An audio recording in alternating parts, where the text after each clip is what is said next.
What's going on, guys? Welcome back to the channel, Pete's Carport, and welcome to the second video on this quick series of fixing the bumper. So it's not really a quick series because we've been doing a lot of videos, but it's been quite some time since I've done anything on the Vspeed body kit that's going on this 1996 Lexus sc300. This is a stock manual W58 NA right now, so there might be very soon in the future a turbo going on this, but for right now it is an NA. We're focusing on body work, getting this kit to look really cool. As you can see, this video is starting with the bumper off. That is because I've already begun to do all the work on the front bumper to fix it. And if you guys didn't see the other video, I'm gonna link it, but I hit a little spot over there and it ripped and tore the bumper up, so I'm reinforcing everything, and I'm gonna add what this video is about, which is some quick release buttons and possibly some quick release little rubber hooks that go on. So it'll be fun, you know, be able to remove this bumper very easily. I'm also going to be modifying underneath how it mounts there with some wing nuts, and obviously this bumper mounts right up top here, and we're going to be doing some quicker style bolts up top there to take off. So all this is going to be reinforced, easier to take off, and that's what this video is going to be focused on, is installing these things here. So actually, here's the bumper, and I'm going to step over here and we're going to take a look at these. So I just ordered these on Amazon, had no clue what they were going to look like, and after opening them a second ago, I realized how tiny these are. I was hoping it would be a lot heavier duty, but that's totally fine. And what this is, these are going to be a stud that kind of goes through the frame or into the fender, and then attaches to the bumper with these little push button tabs. That this gets put on the bumper. These get put onto whatever brace you can mount them to that lines up with the bumper, and I'll show you guys what I mean by that. And they're pretty cheap, pretty inexpensive to buy. I mean, I don't think I paid much for them, but they should do the job. And we may end up adding those other rubber quick release to the corners just in case this thing wants to sag. My goal right now is to get the bumper back on the car while we've got it just primed, and see if we can line these up and mount them. So let's do that. So before we go ahead and put this on, I want to show you what I think is going to work. I was looking at this area here, since there is a metal frame back behind here. What I could either do is take these screws out here and modify one of these holes to fit your post here, and then you put your bolts on the back and bolt that in. I think you got to put one on each side is my guess, to make sure that stays. And then you drill out the area here, which I'm thinking has got to be a flat surface. That's why I don't think we can do it up here, which was originally what I was thinking, because this is real thick fiberglass here. But we can kind of come down into here. Now, if this is not low enough to hit the flat area here, what we can do is add a sheet of metal that kind of comes down, and we screw it in using these screws here, and maybe a little bit more than just that, so that it's nice and sturdy. But I think we might be able to hit that point. So let's slide this bumper up in there and see about where that point is on the actual bumper. Okay, so good news and bad news. I got the bumper on, and it looks like we can mount it somewhere up in here. The bad news is the other part is so far off that there's no way this is going to reach it. So here's the good news. Let me set this down and show you. So if you take this little piece right here and you pop this in like it would if it was in the frame, it pivots. So the cool thing about that is you can see the angle I can get. Hopefully it stays focused, which means I should be able to come in somewhere around here and have that angle nicely into it. It's kind of nerve-wracking because you got to drill a hole into your bumper, which won't be easy to fix if I mess it up. So got to kind of get it right the first time. So let's go ahead and mark it and see if we can get this sucker to fit in.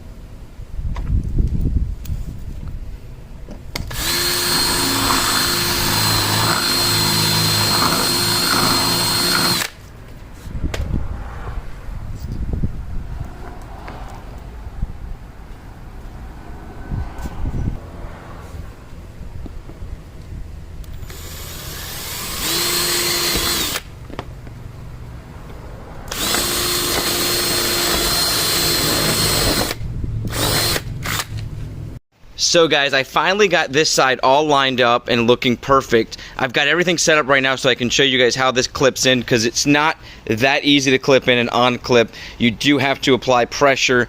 If the fender is pulling out, which it will once you clip it in, it's very difficult to push the button in, so you have to release some of the pressure. I'm going to demonstrate that for you guys here in just a second, but I wanted to mention I highly suggest taking off your tire when doing this to make it way easier to access up in there, line everything up really nicely. So let me go ahead and show you guys what I'm talking about.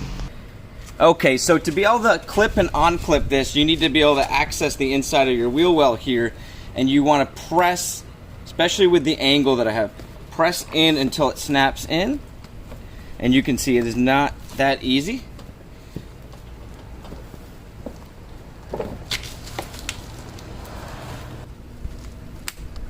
As you can see, it clipped in. You can hear it snap, and then to release it, you do need to apply pressure so the post itself is not pulling away real hard. But I want to show you how nicely this does line up. Now, obviously we've got some damage here which makes it seem like it's pulling off, but that is pretty close to the actual fender the way it should be. Now, to release this, you're going to want to put some pressure up in here and then press the button, and that is release. If I pull that off, I can pull the entire bumper forward. So now I need to get the other side. I also need to work on exactly how I'm going to get these in so they're quick release style. And I've already decided up underneath I'm going to be using wing nuts to make that real easy to get off. So I've got a lot of work to do. I'm going to go ahead and get this other side, and I'll show you guys how everything looks once it's clipped together. Guys, I know this is not a how-to video, but I figured why not show you how this goes together before I put the other side on. So the main thing is you need to make sure you get a nut on each side. So pretend we had a hole here. You'd want to have the nut facing in like that. Slide the washer on, and then that's going to slide through the hole that you created. Then you're going to slide on the second washer, and the other nut's going to go on the normal route. Then you can adjust it by turning this in, turning this out, and tightening these two right here. Pretty simple. And I showed you this earlier, but it just clicks in, clicks out. Now, if you have pressure on it, you'll see the button's not going to work. So you need to relieve some of the pressure a little bit so you're able to pop it out. So make sure this is a little bit further out than it needs to be so you have a little bit of flex with that. This is pretty self-explanatory here. You drill a hole out big enough for this to fit in. Like I said, I actually rounded it out with the drill bit that I had, and it came out really, really good. You might want to just take a marker, mark it like that, get a good size drill bit that'll fit this instead of doing what I did. That way you have a proper size hole, not like me, but mine worked out. I didn't have an issue. So I'm going to go back out and do the same thing to the other side, and I will show you guys how it looks and how hard it is to put on and off by yourself, because it's not that easy, but it's way easier than trying to take off a whole bunch of screws and bolts that you got to remove tires to get to. So let's get out there and do it. So guys, I got both sides done, and since I've got them both clipped now, you can obviously see that the posts are way too far out. There's a massive gap over here. Very simple to fix. All I've got to do is undo this, screw this in, and then try to reattach it till I reach the point of being flush. And by doing that side, this side is actually gapped now, and you can see I went ahead and filled that. So moving along on other projects as well while I'm doing this. So what I want to do now is I realize if I have something up here and I got to figure out something that's easy and quick to remove, which I'll figure out before showing you guys, and then attaching underneath. But I think I need to get this upper area attached as tight as possible so that I can make sure that those get pulled in properly and aligned properly, so we can move on to attaching the upper bottom part here. And we're also going to get this thing painted. So I'm doing, like I said, 2 videos at once. We're doing a paint project, well, paint and body, and we're doing the fastener, because I wanted to separate those two since this was going to be a little more time consuming than I originally thought. So stay tuned, guys. I'm going to finish a lot of this off, and then I'll show you how the bumper can be put on by one person, clipped on and unclipped and taken off. I'm pretty excited about that part. So guys, let me fill you in with where we're at. I decided on going with some push pin type quick release tabs here. So you basically just pull that center piece up like traditional ones, and it comes right off. These are a little heavier duty, so they'll hold this bumper in nice and tight with just 2 of them. So that's what I went with for here. We explained it before. We're going to be going with the wing nuts up underneath. I'll do that off camera. And then we've got our push button that this video is mainly focused on, quick releases on the sides there. So what I wanted to do was show you how quickly I can get this bumper off and then put it right back on. So let me go ahead and do that now. All right, guys, so I'm going to start by removing our quick release tabs that we just installed on the side here. And all you do is push that in to release. I'll go to the other side. Same thing there. And then with these tabs here, you got to use a little tool to pop them up. And then you should be able to pull them out pretty easily. Set those off to the side.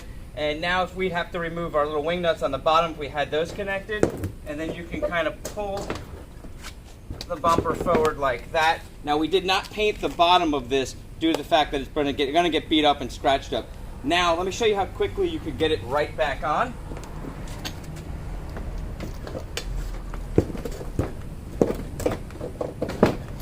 Now what I try to do is get this part of the bumper over our little rod that comes out so we don't scrape the bumper up. Try to make sure I get that on both sides.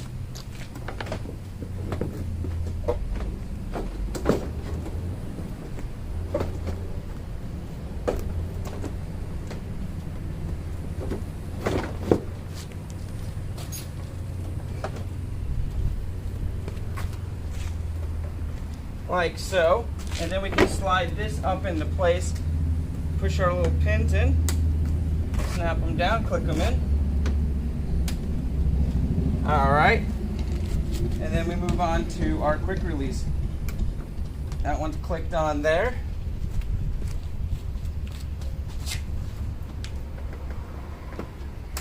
And that one's clicked on there. So,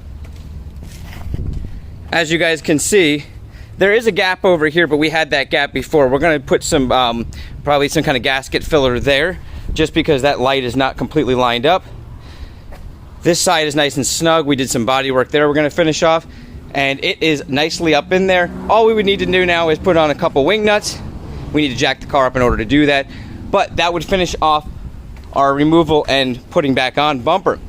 So I hope you guys enjoyed this video on how to make your front bumper easy to remove, specifically on this sc300. Now, this is not a how-to video. As you guys saw, I kind of sped through how I installed these because I wasn't sure if they were going to be 100% right, and now I've got them lined up. I'm pretty happy with them. I would honestly suggest the ones with the bands. They seem to be easier to put on and off. These ones can scrape your bumper up, and I'll show you guys what I mean by that. If you look up in here, I've nicked it a bunch of times on the post trying to get it on. So you just got to be very careful, and I really enjoy putting these in because these quick release little tab things with the push button center, they're really nice. And if you have the little tool, the pry tool, I used a screwdriver, it worked, but I can show you guys what you can do there. I did a little damage, and I was very upset about that when I was testing it out earlier, but that is why we didn't go with a perfect paint job on this front bumper, knowing it's going to get banged around coming on and off. So hope you guys enjoyed the video. I hope you guys are enjoying the content on the sc300, and I want you guys to have an awesome day, a blessed week, and I'll catch you on the next video.